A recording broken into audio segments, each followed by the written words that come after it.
উত্তর আসবে না, তার কার আসবে? মনে মনে করছেন খালি মৌলবীরাই বলবে। মৌলবী সাহেবের যে ওয়াজটা করে গেলাম, মসজিদে দাঁড়িয়ে যদি নগরের ইমাম সাহেব বলে ইমামতিটা রাখবেন তো আপনারা?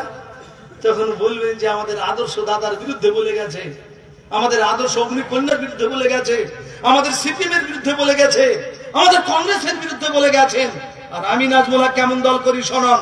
আসামে গেলে পারে ইউডিএফ তালাওয়ালা বা কংগ্রেস, আবার উত্তরপ্রদেশে যদি যায় তো সাইকেলওয়ালা, আবার যদি বিহারে যায় তো হারকেনওয়ালা, আর যদি দিল্লিতে যায় তো ঝাঁটাওয়ালা কেজরিওয়াল।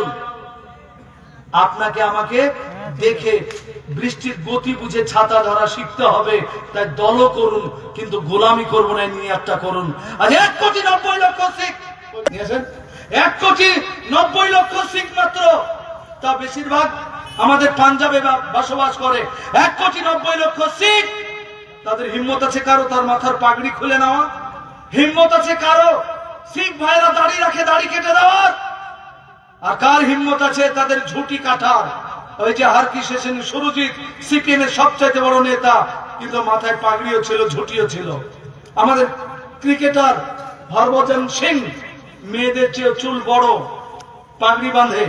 আর আজকাল কপিল শর্মার শোকে যে চমকায়, তার লোকটার নাম হচ্ছে নবজিৎ সিং সিধু।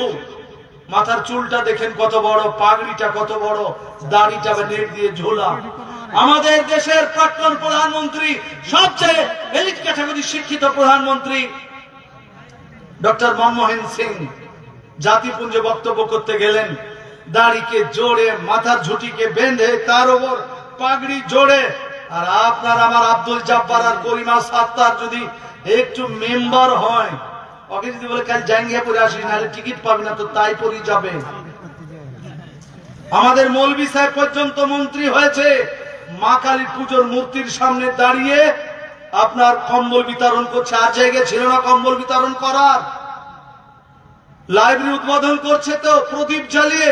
এটা হিন্দু ভাইরা করুক না, ধন্য হব যে হিন্দু ভাইরা তার কালচার করছে। এটাই তো ভারতের সংবিধান, liberty of thought, expression, belief, faith and worship, সাম্যের অধিকার, মত প্রকাশের অধিকার, বিশ্বাসের অধিকার, এভরিবডি আর ইকুয়াল, সকলের জন্য সমান। কাজে হিন্দু ভাইরা তার মতন করে আগুনের পুজো করবে, আমরা সুবহানাল্লাহ আলহামদুলিল্লাহ বলবো, কেউ কাউকে বাধা দেবে না। এরই নাম তো ভারতবর্ষ, বলুন আলহামদুলিল্লাহ। কিন্তু আফসোস যে আমরা আমাদেরটা করতে জানি না, আমরা আমাদেরটা বলতে জানি না। আমি অনেক জায়গায় বলেছি, কৃষ্ণনগর শহরে ওয়াজ করছি, সামনে মুসলমান উজ্জ্বল বিশ্বাস পশ্চিমবঙ্গের মুখ্যমন্ত্রী এলেন, এসে বললেন নমস্কার, নমস্কার জোড়হাত করে ধন্যবাদ উজ্জ্বল বিশ্বাসকে। গোটা শ্রোতা মুসলমান, জালসার মঞ্চ, ডানে বামে মৌলবী, তিনি দমেননি। তিনি তার কালচার, তার মা বাপ তাকে যা শিখিয়েছেন নমস্কার করার, তাই করলেন, সাধুবাদ। কিন্তু আপনার এলাকার একটা যদি নেতা হয় মধ্যম গতির, উচ্চ গতির, উচ্চ মানের, বহরমপুরে বক্তব্য দিবে অভিষেকের আগে বা পরে, ওরে বাপ রে বাপ, ওর বলার ঢঙে আল্লাহ বলে পৃথিবীতে শব্দ আছে বলেই নাই, আসসালামু আলাইকুম বলতে পারবে? পারবে না। তাহলে মুসলমান নিজের কালচার ধরে রেখেছে। আর দেখেন ডক্টর মনমোহন সিং জাতিপুঞ্জে বক্তব্য করে এলেন, 1,90,00,000 শিখ, তাদের সন্তান, আর 140 কোটি নাগরিক প্রধানমন্ত্রী পাঞ্জাবি পরে, পায়জামা পরে, ঝুটি রেখে, পাগড়ি পরে বুঝাতে চাইলেন আমার জাতি, আমার ধর্ম শিখ, ওতে কোনো আপোষ চলবে না।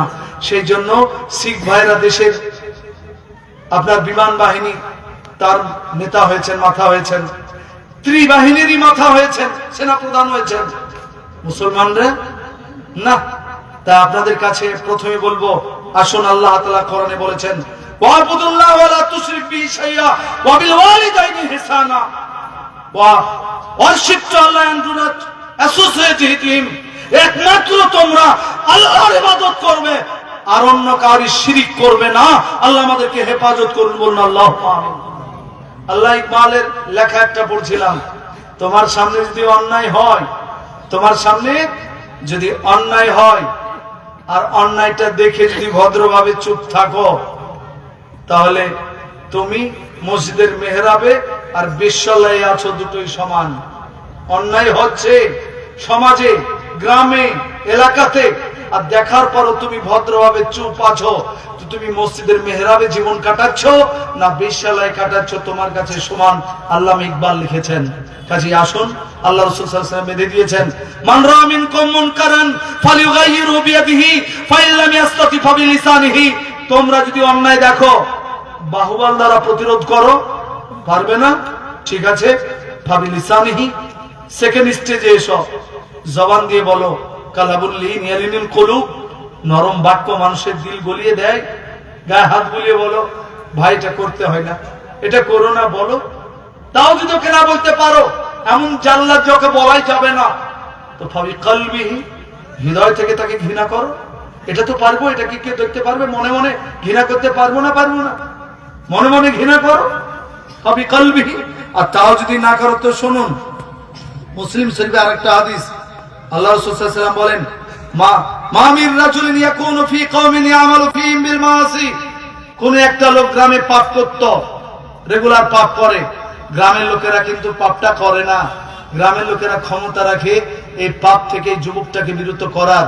ওয়ালা ইউগাইয়িরুন, কিন্তু গ্রামের লোকেরা ক্ষমতা থাকা সত্ত্বেও অপরাধীকে পাপ থেকে বিরত করে না। ওয়ালা ইউগাইয়িরুন, গ্রামের লোকেরা ভদ্রভাবে জীবন কাটায়, পাপীকে পাপ থেকে বিরত করেই না।